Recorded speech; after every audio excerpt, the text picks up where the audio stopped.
परमात्मने नमः। छठवां अध्याय के 21वां श्लोक प्रारंभ होता है। सुखमात्म्यांतिकं यत्तद् सुखमात्यन्तिकं यत्तद् बुद्धिग्राह्यमतीन्द्रियम् वेत्ति यत्र न चैवायम् स्थितश्चलति तत्त्वतः।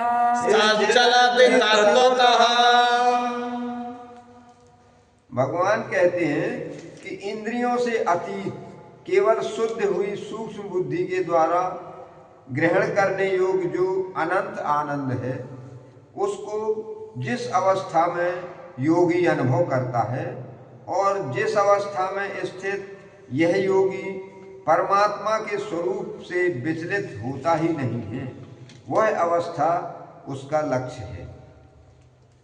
यं लब्ध्वा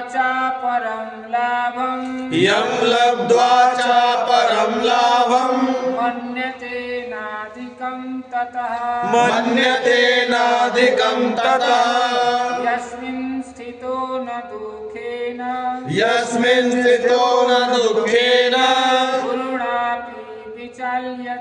गुरुणापि विचाल्यते।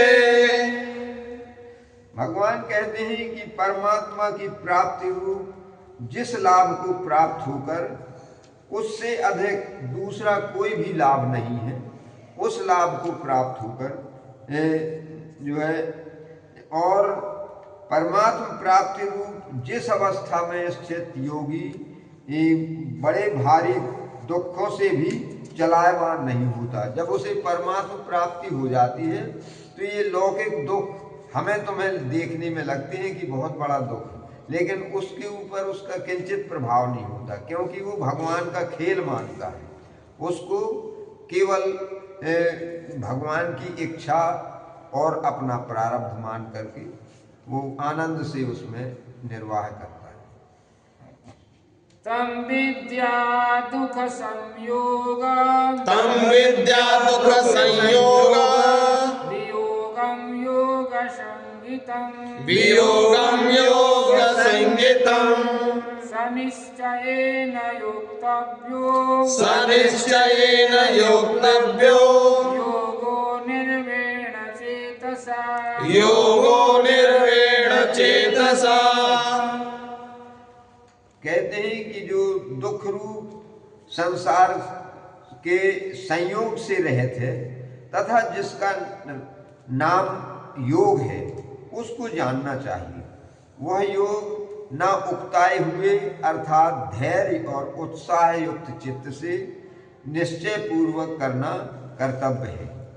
उस योग में आतुरता नहीं होनी चाहिए, बस अपना दृढ़ निश्चय कि हमें लक्ष्य अवश्य ही प्राप्त होगा, हम भगवान की ओर बढ़ रहे हैं और भगवान हमें अवश्य स्वीकार करेंगे, ये मान करके हमें दृढ़ता से उस पर टिके रहना है। संकल्पा प्रभवान कामान् त्यक्त्वा सर्वान् शेषतः मनसैवेन्द्रियग्रामं विनियम्य समन्ततः।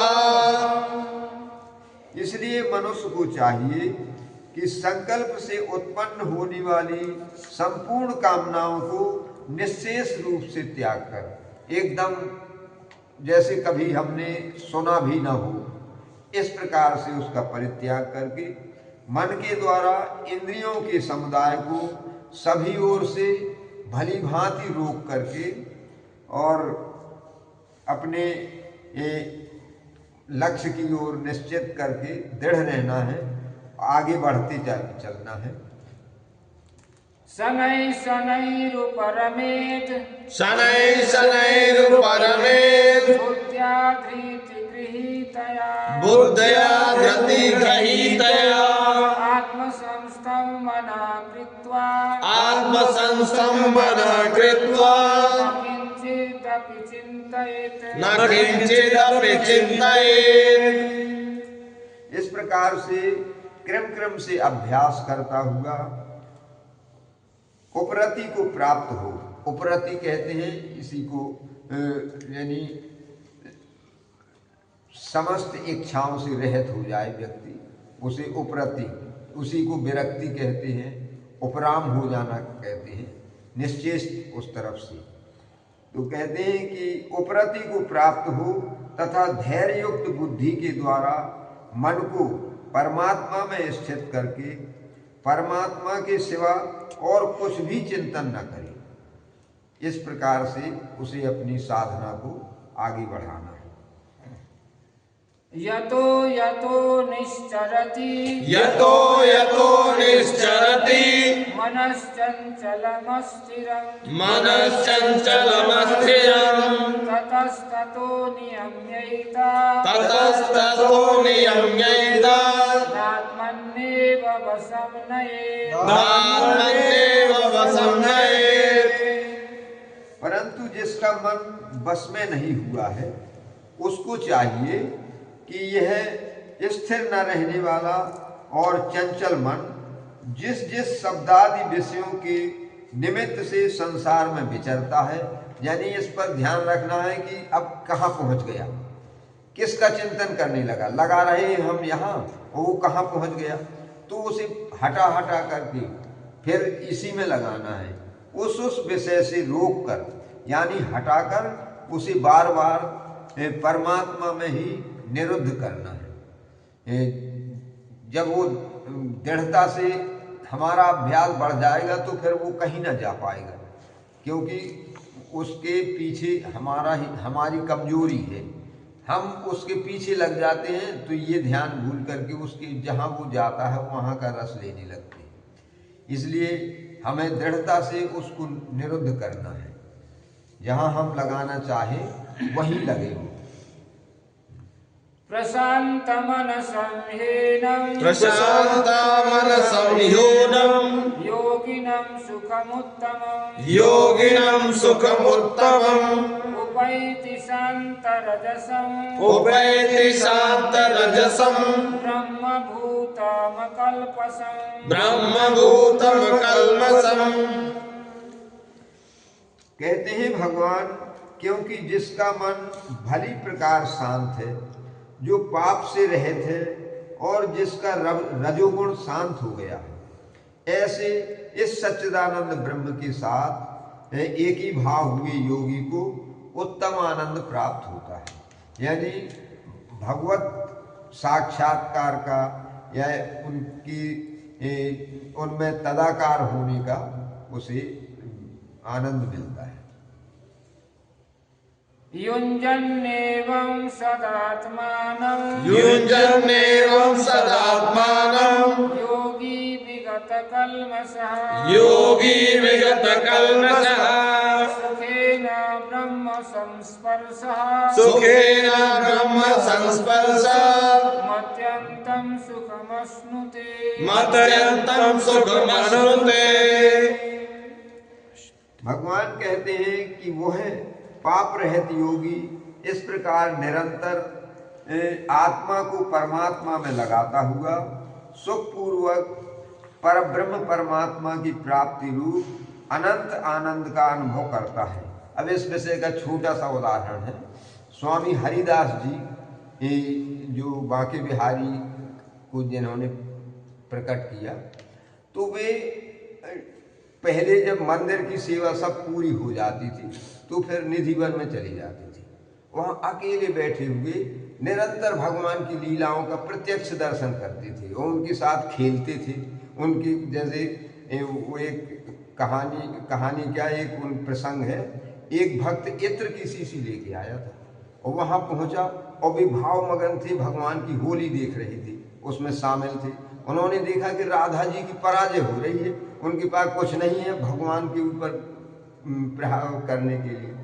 तो वो इत्र की शीशी उसने दी, उन्होंने खोल के धट्टी ऐसी डाल दी धरती में और उसे लगा कि यार मैंने इतनी कीमती श्रद्धा से चीज दी और इन्होंने धरती में डाल दी।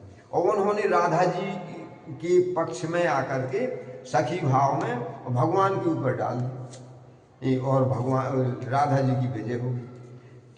ये आनंद कब जब उसने देखा तो भगवान उनने जान लिया कि इसके मन में खेद हो गया। उन्होंने कहा जाओ पहले भगवान के दर्शन कर। जो भगवान के दर्शन करने वो गया तो उसे लगा कि वो इत्र पूरी क्षेत्र में सुगंध फैला रहा है, वही सुगंध है, इतनी जोरदार सुगंध है। मंदिर में गया तो देखा भगवान की वस्त्र भी भीगी है, तो वो जान गया कि अरे महाराज जी। तो ये जो है अब योगी इस स्थिति में पहुंच जाता है कि उसे दुनिया नहीं फिर दिखाई देती, फिर तो अपना भगवान भगवान की लीला।